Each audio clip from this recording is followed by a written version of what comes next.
അതുകൊണ്ടാണ് പറയുന്നത് 8 മണിക്കൂർ ഉറങ്ങുക എന്നുള്ളത് ഏറ്റവും വലിയ നുണയാണ്. ഇതുപോലത്തെ വേഗങ്ങൾക്ക് എന്നെ ഫോളോ ചെയ്യാം. മണിക്കൂറിൻ്റെ കണക്കിലല്ല, സൈക്കിളുകളായിട്ടാണ് നമ്മുടെ ശരീരം ഉറക്കത്തെ കാണുന്നത്. ഓരോ സൈക്കിളുകളും 90 മിനിറ്റോളം ഉണ്ടാവും. ഓരോ 90 മിനിറ്റിനുള്ളിലും 1, 2, 3, 4 ഇങ്ങനെ ഓരോ സ്റ്റേജുകളുണ്ടാവും. സ്റ്റേജ് 1 നമ്മൾ 10 മിനിറ്റ് കൊണ്ട് ഉറക്കത്തിലേക്ക് മെല്ലെ വഴുതി വീഴും.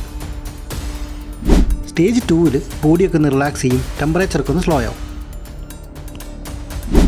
സ്റ്റേജ് 3 ഗ്രോത്ത് ഹോർമോൺസൊക്കെ ബോഡിയൊക്കെ പ്രൊഡ്യൂസ് ചെയ്യും. സ്റ്റേജ് 4 ബ്രെയിനൊക്കെ ഒന്ന് റീസെറ്റ് ചെയ്യും, മെമ്മറിയൊക്കെ ക്ലീൻ ചെയ്യും, അങ്ങനത്തെ പരിപാടികളൊക്കെ ചെയ്യും. ഇങ്ങനെ 5 6 സൈക്കിളുകൾ കഴിയുമ്പോഴാണ് നമ്മുടെ ശരീരം ഒരു ഉറക്കം കംപ്ലീറ്റ് ആവുന്നത്. അപ്പോൾ 5 സൈക്കിൾ എന്ന് പറഞ്ഞാൽ 450 മിനിറ്റ്. 450 മിനിറ്റ് എന്ന് പറഞ്ഞാൽ 7.5 മണിക്കൂർ. ആ സ്ലീപ്പിൻ്റെ ഇടയ്ക്ക് എഴുന്നേറ്റാൽ ആ സമയത്ത് അലാറമൊക്കെ വെച്ച് കഴിഞ്ഞാൽ വളരെ ഡേഞ്ചറാണ്. കാരണം നമുക്ക് 1-2 പ്രാവശ്യം കുഴപ്പമില്ല, പക്ഷേ സ്ഥിരമായിട്ട് ചെയ്ത് കഴിഞ്ഞാൽ നമ്മുടെ ഓർമ്മക്കുറവ് അടക്കമുള്ള പ്രശ്നങ്ങളിലേക്ക് പോകും.